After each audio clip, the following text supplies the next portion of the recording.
When Leaguers from the future return to the past, will a young Superboy end up learning a secret truth he never knew about himself? Well, we'll find out, won't we, in the pages of Action Comics 1097. Oh, but we're not done yet, because over in the Fury of Firestorm issue number 1, Ronnie Raymond takes a very horrific turn wherein only an old flame may be able to save him from himself. And finally, we also take a closer look at New Avengers issue number 10, the grand finale that sees Bucky and Black Widow's team of ragtag heroes do final battle against the Killuminati. Who will win? Well, we'll find out together as we hop into 3 more of the biggest comics hitting shelves this week. So without further ado, let's get to it, shall we?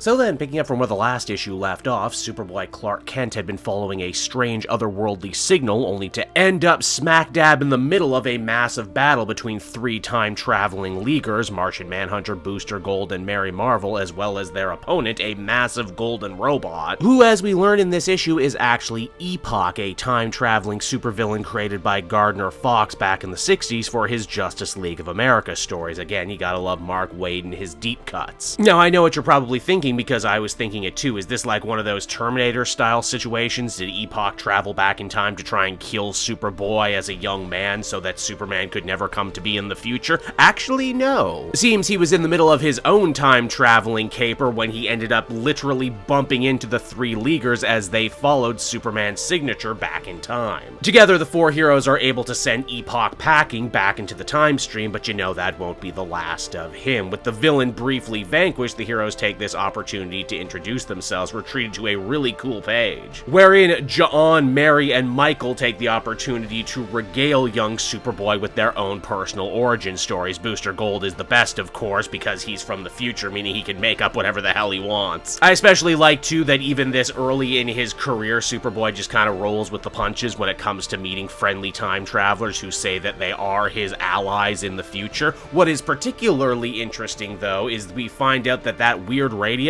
giving off the signals that brought everyone together that they've been building up all run long. Well, turns out it's actually a piece of Kryptonian technology, but when the 3 Leaguers try and talk to Clark about it, he has no idea what Krypton even is at this point. Meaning that the time travelers really gotta be careful as to not end up giving him spoilers that could pollute the time stream and cause more damage. This also means, too, that until the heroes can actually hash all of this out, it looks like Kent Farm is gonna have 3 new guests. And yeah, you think if Superboy is getting good with rolling with the punches, his parents are also becoming experts on this too. Remember when they met Captain Comet, they were slightly starstruck? Now they don't even ask questions before setting up the guest room. Later that night, when everyone goes to bed, Mary actually sneaks out to have a more personal one-on-one with Clark. Here's a surprise for you. Mary didn't actually know that Superman and Clark Kent were the same person. And I guess, yeah, statistically that would have to be the case for some of the heroes. She certainly enjoys exploring the dichotomy between the two. How even back then, Clark's voice and even posture would change in and out of the costume. Superboy is naturally filled with 100 questions about his future. Will he always feel like this secret? This double life is pulling him in a million directions. Will he ever feel free? Well, of course, Mary can't actually answer that question.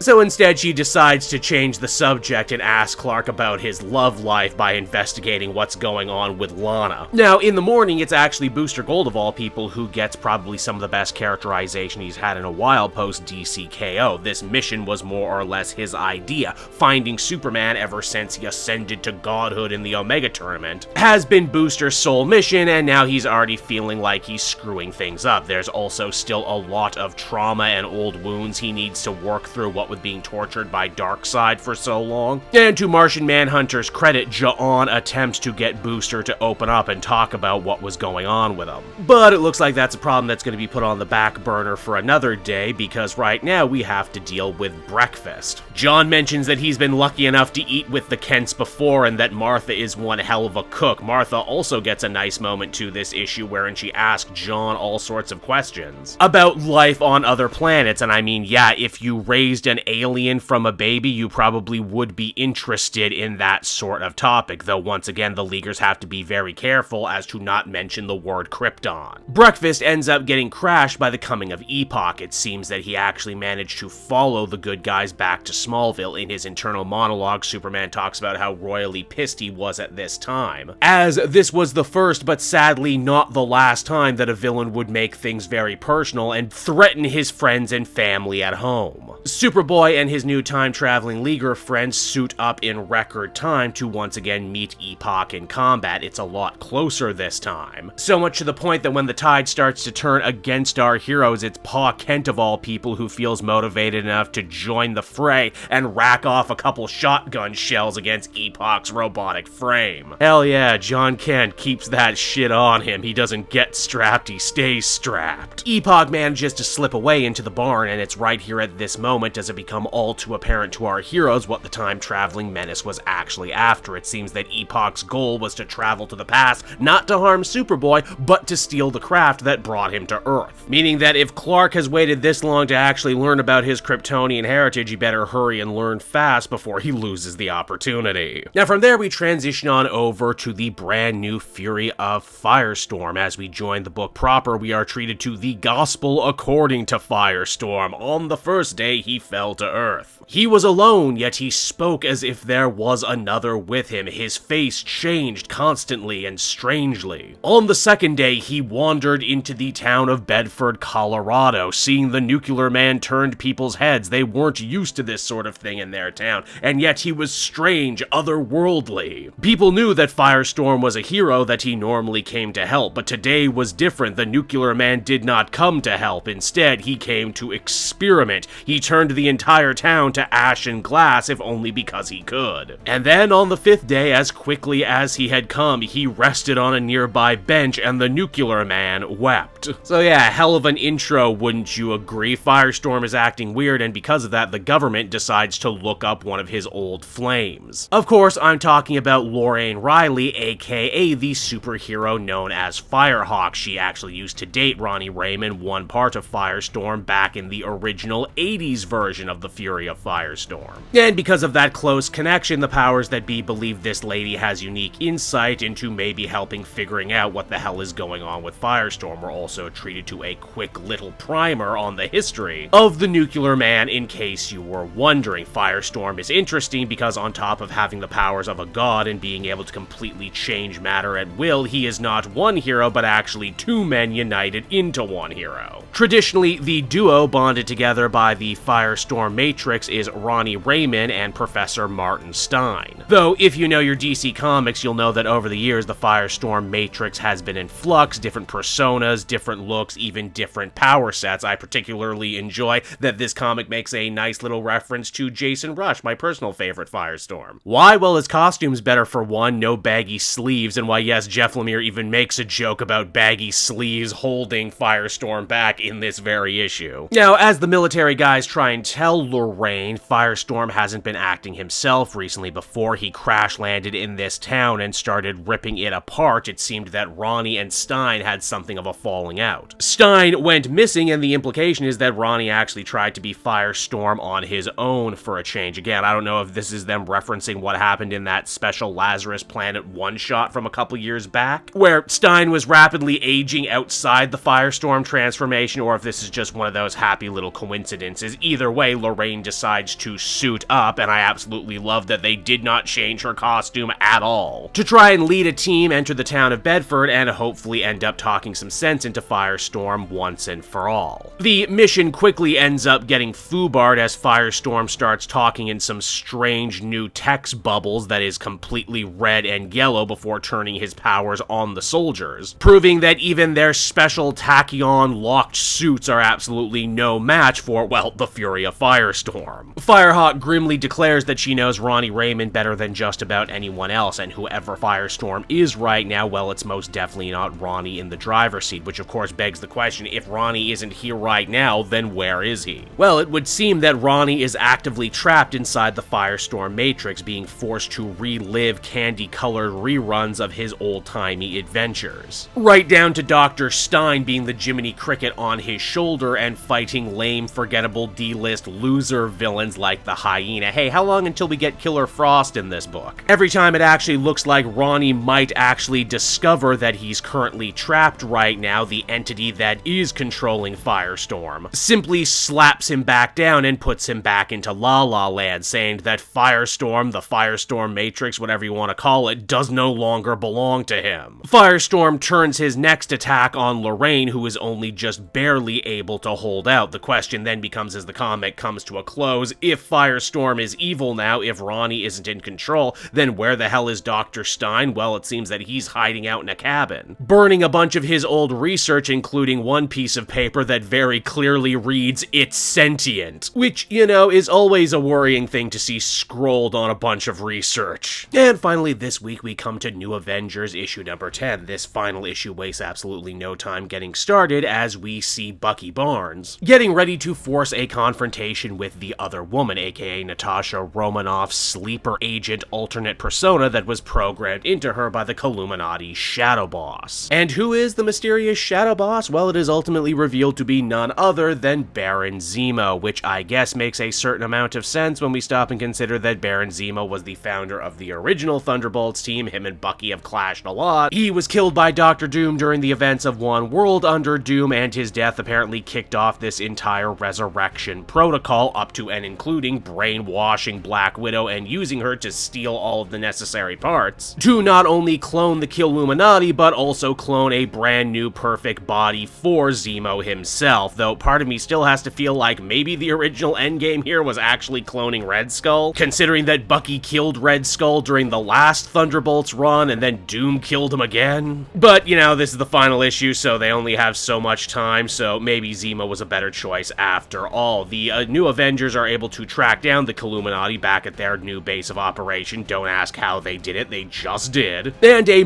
massive, multi-layered skirmish ends up breaking out. One wherein all the different individual members of the team get to show off one or two particularly cool powers, as well as earn a win over their Illuminati counterpart. Clea manages to get the first win, completely blowing up Guru Strange. Then you got Eddie Carnage, who manages to do in the clone of Medusa. Boy, we really didn't get to know her very much, did we? It looks like the good guys actually have the upper hand, that is until Black Widow joins the fray while under the influence of the other woman, meaning that Bucky has to actually come to blows with the woman that he loves. If this seems incredibly convenient and like you know where it's gonna go from here, you're probably right, but hey, just roll with it. Next up, we have Namor and Wolverine Laura, who are able to put their own differences aside long enough to do a little bit of a magical fastball special, taking out the Captain Britain clone before eventually completely bisecting the Black Panther clone in what is admittedly a pretty cool claws versus sword fight aided by Carnage, who, despite talking endlessly about how he wanted to kill the other members of the team and betray them, yeah, that just doesn't happen in this issue. Carnage and Eddie decide to be team players until the very end. Again, I'm sure had the book gone on longer, that's something they would have explored, but c'est la vie. Perhaps one of the more actually unexpected twists of this issue is Iron Apex and Mr. Ouroboros deciding, once they realize that their backs are against the wall and that they're totally screwed, that they don't want to die for Baron Zemo, and before his cloning process can be complete, they opt to book it with hopes of living another day. Unfortunately for them, Zemo wasn't lying about the anti-clone countermeasures he had in place, and they end up completely melting away. Wow, why were we ever scared of these Illuminati guys? Despite their great entrance, they really are going out easy, aren't they? The new and improved clone Zemo exits his tank, only to end up melting away himself. Yes, it seems that Black Widow had actually ended up completely pulling one over on the other woman, going out of her way to undo all of the different machinations that she had set in place for Zemo's own resurrection, and taint the entire process here and now. With Zemo dead, the other woman's programming begins to dissipate. No, I don't actually know how any of that is possible. Look, it just is. All you need to know for sure is that the day is saved, the bad guys are vanquished, Black Widow is once again in control of her own personal autonomy, and Baron Zemo is very much once again food for the worms. The team may very well be triumphant, but they're not actually going to be a team for that much longer, as we learn once they actually get a chance to debrief with Iron Man and Captain Marvel, who aren't exactly very happy that Bucky and his team more or less went rogue and cut them out of everything that was going on with the Illuminati. Though, in fairness, Winter Soldier and the others end up getting quickly quickly vindicated in their actions when Tony ends up letting it slip that maybe what he's really upset about here is not being able to get his hands on whatever Shadow Boss had planned to stabilize the clones once and for all. Let us also not forget that he was the one who was keeping Baron Zemo's genetic material in his own vault. Womp womp. Natasha says that her and the team are going their separate ways now that everything is said and done. They don't like each other, they don't get along, but they were luckily able to hold things together for as long as they did.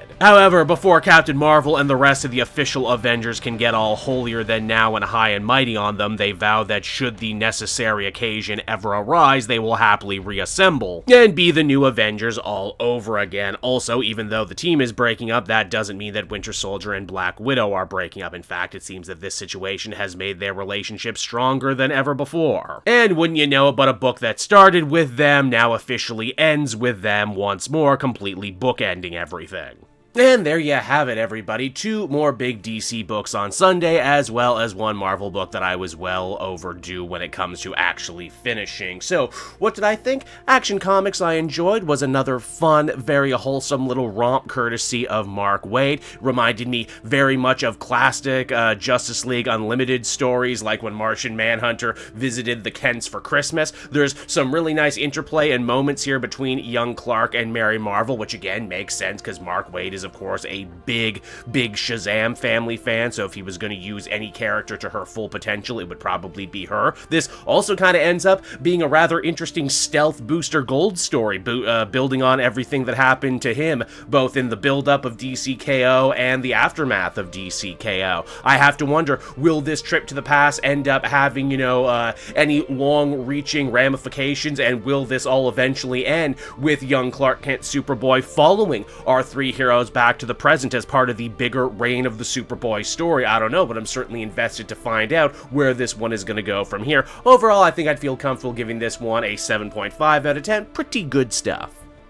And then after that, we have the Fury of Firestorm issue number 1 from Jeff Lemire, part of the brand new DC Next Level expansion. And I gotta say, you know what, if the first 3 DC Next Level books, I kinda lightly complained that they played things a little safe, that they were a little milquetoast, that, they were trying to be as new reader-friendly as humanly possible, even when that was kind of a detriment to someone like myself for getting into them. This book goes the complete opposite way. This one basically says, okay, cool, look, you've never read a Firestorm book before, that's more than all right, because we are going to be absolutely, reworking this from the ground up. We're not going to be throwing the baby out with the bathwater, but we are going to be remixing and remastering this in ways that you might never thought possible. We're going to make it a horror book, and yes, it is a horror story that is, reminiscent of some other stuff you've probably seen before in the medium. There's a little WandaVision in here, there's a little Immortal Hulk in here, there's more than a little Sentry in here, but you know what? If you're going to be referencing and you're going to be,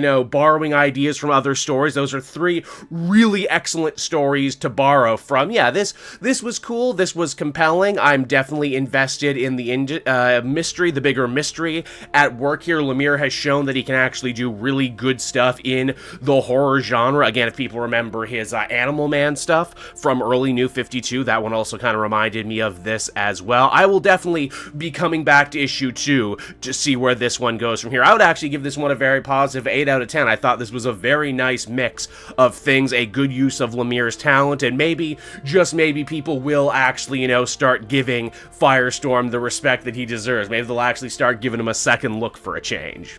And then lastly, we have New Avengers issue number 10. I was a little late on covering this one, but I know a lot of people wanted to know my thoughts on this one because I think I may be one of the few channels that actually stuck with this one to the very end. What did I think of the ending? It was alright. Again, you can tell that this was a run that got cut real short as they basically end up just throwing everything at the wall to see what sticks here, and some of it certainly does. We get some cool matchups between the New Avengers and the Killuminati.